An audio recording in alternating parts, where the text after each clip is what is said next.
Vamos ao Linhas Vermelhas, hoje em versão especial, dedicada a este assunto, com Miguel Prata Roque e Miguel Morgado. Boa noite a ambos, sejam muito bem-vindos.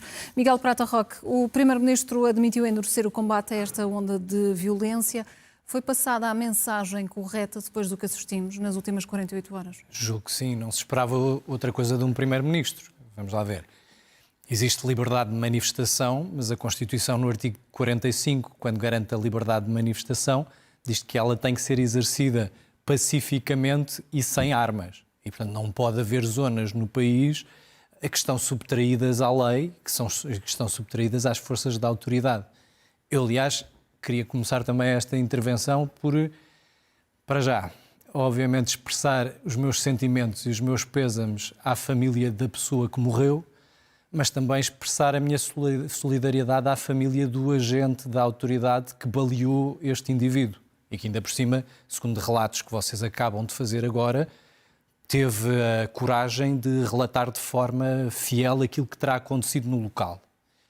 Estas situações são situações de grande tensão. Depois podemos discutir quais são as razões que levam a uma pessoa racializada no bairro da Quinta da Moura a fugir de um órgão policial.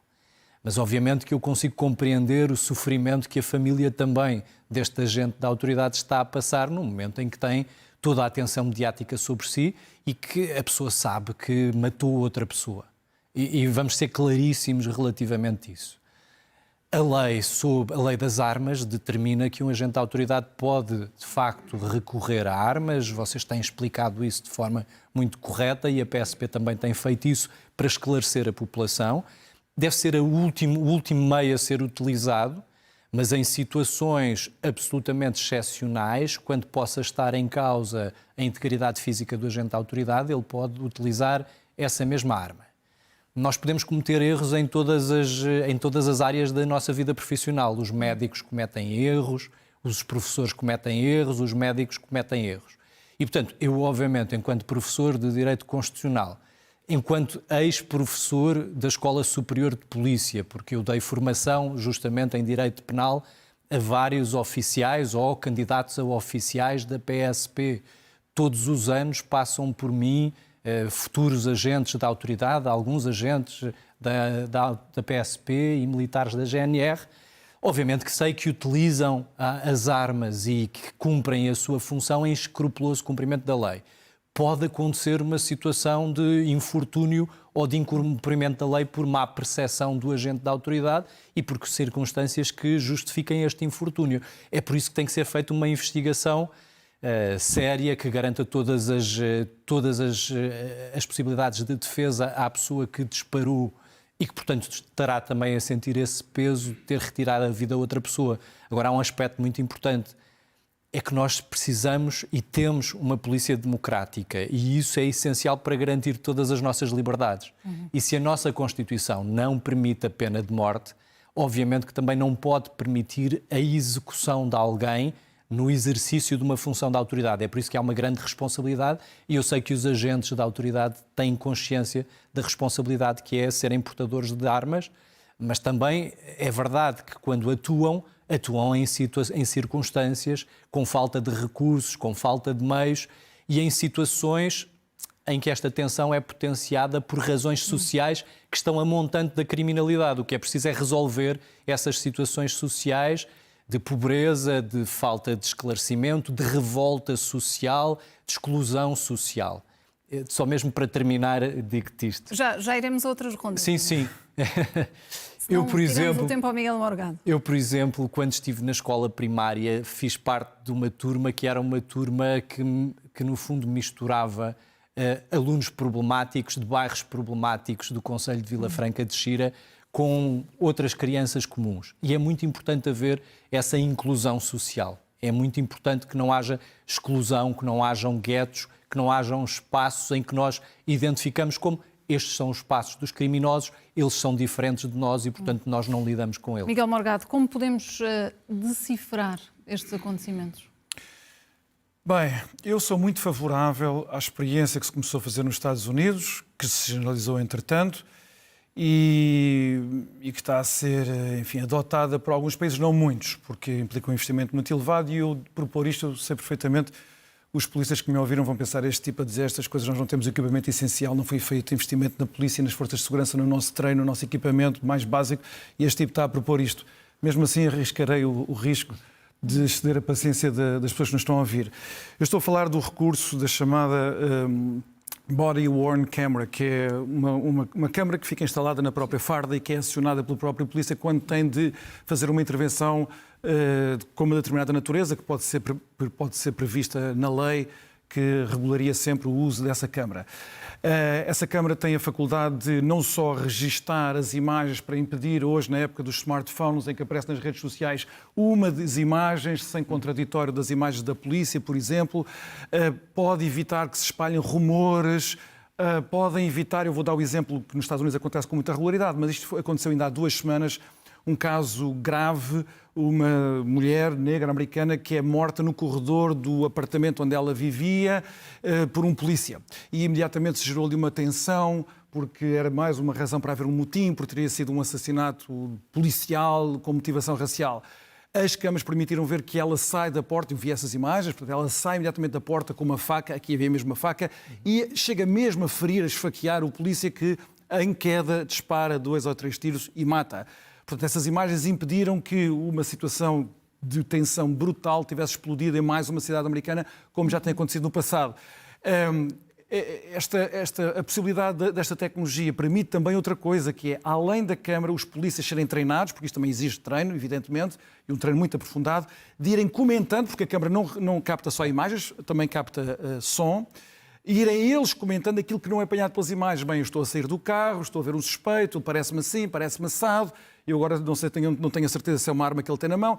Portanto, também há um acompanhamento áudio que depois funciona como auxiliar até de meios de prova numa investigação criminal, ou quando a investigação é só a título de deontologia policial, que podia não se dar o caso, como lamentavelmente nós estamos aqui a comentar de um polícia que matou alguém, mas podia ter sido um caso de abuso policial de outra natureza, ou não, ou então um polícia a tentar se defender sem ter que chegar a esta tragédia.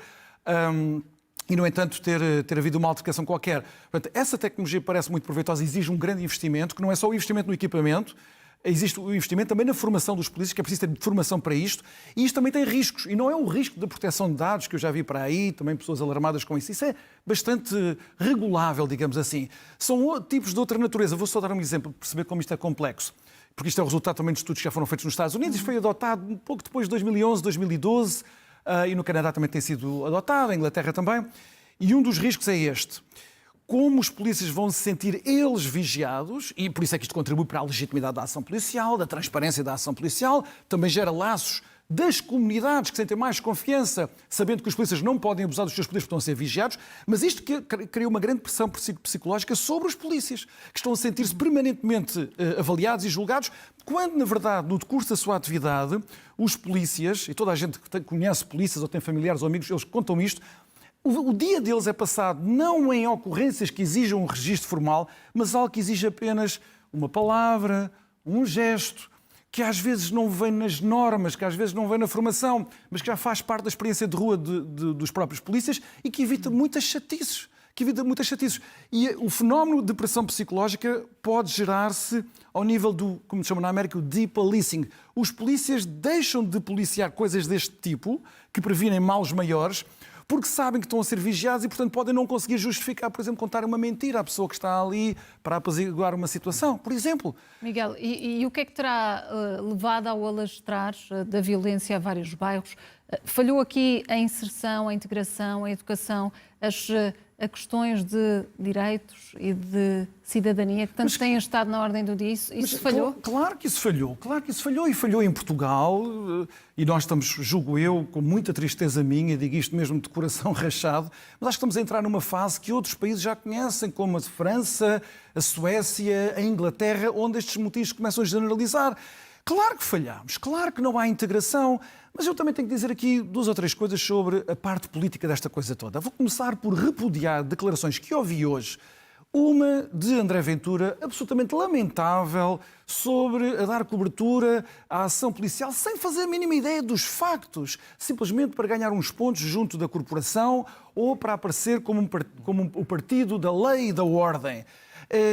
André Ventura parece não perceber que um partido da ordem percebe que a ordem é desordem sem justiça. E, portanto, eu não sei, mas estamos perante um caso de abuso policial. Como é que se pode dizer que devemos levantar uma estátua a quem cometeu um abuso policial? Eu sou solidário com o que o Miguel Prata Roque acabou de dizer. Claro que a família do agente policial neste momento está em grande sofrimento, mas eu não sei se foi cometido um abuso policial ou não. Mas eu tenho que repudiar as outras declarações, Patrícia, desculpa, mas tenho que dizer isto. Eu, do outro lado, vi o Bloco de Esquerda e muitas pessoas nas redes sociais associadas ao Bloco de Esquerda a salivar por uma revolução racial em Portugal. Como a revolução social da extrema-esquerda falhou, o que querem agora é alimentar a todo o custo uma explosão racial, de ódio racial, que em Portugal teria efeitos catastróficos como em qualquer outra cidade e que minaria completamente por 2 ou 3 gerações as nossas possibilidades de ter uma sociedade com um mínimo de coesão social. Eu tenho que repudiar estas... São políticos eleitos que exercem responsabilidades políticas, que estão a fazer um aproveitamento político disto absolutamente reprovável e repugnante dos dois lados. Miguel Prata Roque, os políticos estão também a atirar achas para a fogueira da revolta e a fazer um aproveitamento político desta situação? Eu é que não vou mesmo contribuir para isso, confesso. Nem vou dar palco a pessoas que fazem esse tipo de declarações oportunistas. Eu acho aqui várias coisas. Relativamente às bodycams, todos nós sabemos que o governo anterior já tinha lançado um concurso para a aquisição dessas mesmas bodycams. Elas levantam algum problema porque tem a ver com a circunstância de ter que haver uma plataforma interoperável que consiga ser utilizada por todos os operadores que vendem equipamento, porque senão o Estado português, reparem, quantidade de bodycams que nós vamos ter que comprar e ser renováveis, isso podia gerar um monopólio do fornecedor que podia só fabricar determinados equipamentos que depois impediam concorrência e impediam competição concorrencial. Esse concurso está impugnado no Tribunal. Foi impugnado numa primeira fase, está impugnado numa segunda fase. Era importante que o Estado português, isto independentemente do governo, isto não tem a ver com ser o PS, José Luís Carneiro ou ser Margarida Blasco, não é nem de esquerda nem de direita querer que o direito, a Constituição, seja respeitada. Agora, há aqui algumas questões que nós também temos que ter capacidade de averiguar de um ponto de vista objetivo, que é... Eu não queria lançar muito estes números porque eu li um estudo de uma tese de doutoramento em Coimbra que estava a analisar qual era a prevalência de mortes por via da ação policial em função da raça. E, de facto, o que verifica essa investigadora, eu não estou a dar isto por certo porque é preciso fazer estudos concretos para avaliar isto, mas o que estava a dizer esta investigadora é que 39% dessas mortes seriam de pessoas racializadas, portanto, pessoas não europeias caucasianas, quando, por exemplo, a taxa de racialização anda por volta de 1,5%, 2% da população portuguesa. Agora, de acordo com os censos de 2021, eu imagino que agora tenha mudado bastante nos últimos anos. Agora, porquê é que as pessoas racializadas têm mais receio das forças da autoridade? Porque é que são mais suscetíveis de ser alvo de detenções ilegais, de agressões ou deste tipo de infortúnios? Temos que refletir sobre isso. Claro que há de ser por serem mais pobres e estarem mais excluídas e, portanto, haver uma maior preponderância para o cometimento de crimes. Mas depois há aquilo que nós, em criminologia, chamamos do labeling approach. Ou seja, eu olho para um senhor bem posto, de fato e gravata, e não olho para esse indivíduo como um criminoso. Se eu vir alguém de barba por fazer, com um gorro na cabeça, mais facilmente, num beco escuro, me sinto assustado do que se vir esse senhor bem posto. Mas tendo em conta os crimes económico-financeiros que nós temos vindo a ver julgados nos tribunais portugueses, eu não sei quem é que é mais criminoso. Se é aquela pessoa que se levanta às 5 da manhã na Quinta do Mocho para ir fazer limpezas às 6 da manhã numa escola pública, numa empresa, ou se é aquela pessoa que se apresenta bem posta e bem falante. Portanto, tem que haver também formação relativamente às forças da autoridade e tem que haver uma tentativa de aproximação. Há pouco vocês tiveram aqui um autarca, o Presidente da Câmara Municipal de Loures, e há um aspecto muito importante que é a necessidade de nós celebrarmos também contratos locais de segurança. Sei que o governo anterior estava a fazer isso e era importante que este governo também investisse. investisse nisso. Eu, aliás, saúdo a atitude do Primeiro-Ministro em reunir amanhã com os autarcas dos territórios afetados, o que são contratos locais de segurança. É, obviamente, colocarmos a população local a dialogar entre si. Um espaço público que esteja abandonado, por exemplo, um ringue de futebol que esteja destruído, uma lâmpada de iluminação pública que esteja partida, um espaço que esteja com lixo e não tratado, convoca a marginalização e convoca a sensação de ninguém quer saber deste território, ninguém quer saber deste pátio onde eu tenho a minha casa. E isso gera uma sensação de exclusão, de raiva, de revolta, porque hoje em dia, com as redes sociais, nós presenciamos a felicidade dos outros. E estas pessoas também têm acesso a essas redes sociais e veem pessoas a fazer viagens de luxo, veem pessoas a envergar roupa de marca, e eu não estou com isto a potenciar o conflito social, porque o desejável numa sociedade livre e plural é que todos nós, em função do nosso esforço, possamos atingir esse nível de bem-estar, mas é preciso ter noção que há de facto uma tensão social latente e é preciso responder, dar respostas sociais a isso. Miguel Morgado, que respostas é que devem ser dadas na reunião de amanhã do Governo com os autarcas? Bem, em primeiro lugar, quando há uma situação de desordem e de violência, é preciso repor a ordem e a violência. Claro. As pessoas não se podem esquecer que as principais vítimas desta desordem e violência não é quem vive ali na Lapa, nem quem vive em condomínios nas Amoreiras. São as pessoas que vivem nestes bairros. Quem ficou sem aqueles carros, quem vê os vidros partidos. E não só, no dia-a-dia, as pessoas têm de perceber que quem sofre são as pessoas, os residentes, os mais velhos, os mais desprotegidos, as mulheres, muito mais expostas, por exemplo, a episódios de assédio ou de violência exercida sobre elas, com taxas enormes de mulheres que ficam a cuidar dos filhos sem ter um parceiro masculino para as ajudar na educação dos seus filhos. As crianças, um rapaz nestes bairros, e eu também tenho que dizer aqui que ouço muita gente nas televisões a falar daqueles bairros, pessoas que não têm nenhuma experiência de lá estar, não têm nenhum amigos que vivem lá, não se atreveriam nunca, jamais entraram naqueles bairros a falar em nome daquelas pessoas. Isso também é uma coisa que me faz um bocadinho de confusão, mas os rapazes, vou dar só este exemplo, os rapazes pré-adolescentes que sejam mais introvertidos, que sejam fisicamente, digamos assim, menos imponentes, sejam estudiosos, tenham sucesso. São miúdos que estão sujeitos a pressões horríveis. As meninas também. E as pessoas têm que perceber que a ausência da polícia e a ausência de estruturas do Estado não é a liberdade e a justiça. É a desproteção destas pessoas. A grande maioria dos residentes destes bairros têm medo da organização da violência. A saída da polícia, a saída do Estado, a saída da sociedade portuguesa daquelas comunidades é o domínio da lei do mais forte por grupos de rapazes, adolescentes e adultos muito jovens que não fazem mais do que aplicar a lei da selva, gerando focos de cultura de ressentimento e de violência. São aquelas pessoas que precisam da nossa proteção e que vivem em muitos momentos de tensão. Muitas vezes a polícia contribui para fazer da vida delas uma experiência menos desagradável do que é, conseguir resolver os seus problemas, às vezes não. Mas agora nós temos um trabalho que vai muito além das forças policiais e que é este. Eu sempre disse que nós fomos abençoados por ter imigração, sobretudo de dois grupos, brasileiros e cabo-verdianos e angolanos. Porquê? Porque, ao contrário de outros grupos migratórios para outros países europeus, são pessoas que estão sequiosas de se integrar na sociedade portuguesa.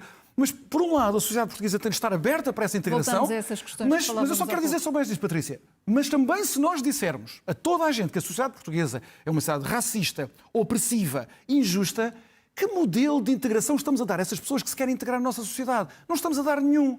Portanto, nós temos que fazer um trabalho aqui nas duas partes. Por isso é que eu quis garantir que repudiava as declarações de André Ventura e do Bloco de Esquerda hoje. São as duas igualmente perniciosas. Miguel Morgado, Miguel Prata Roque, boa noite e obrigada pela vossa presença.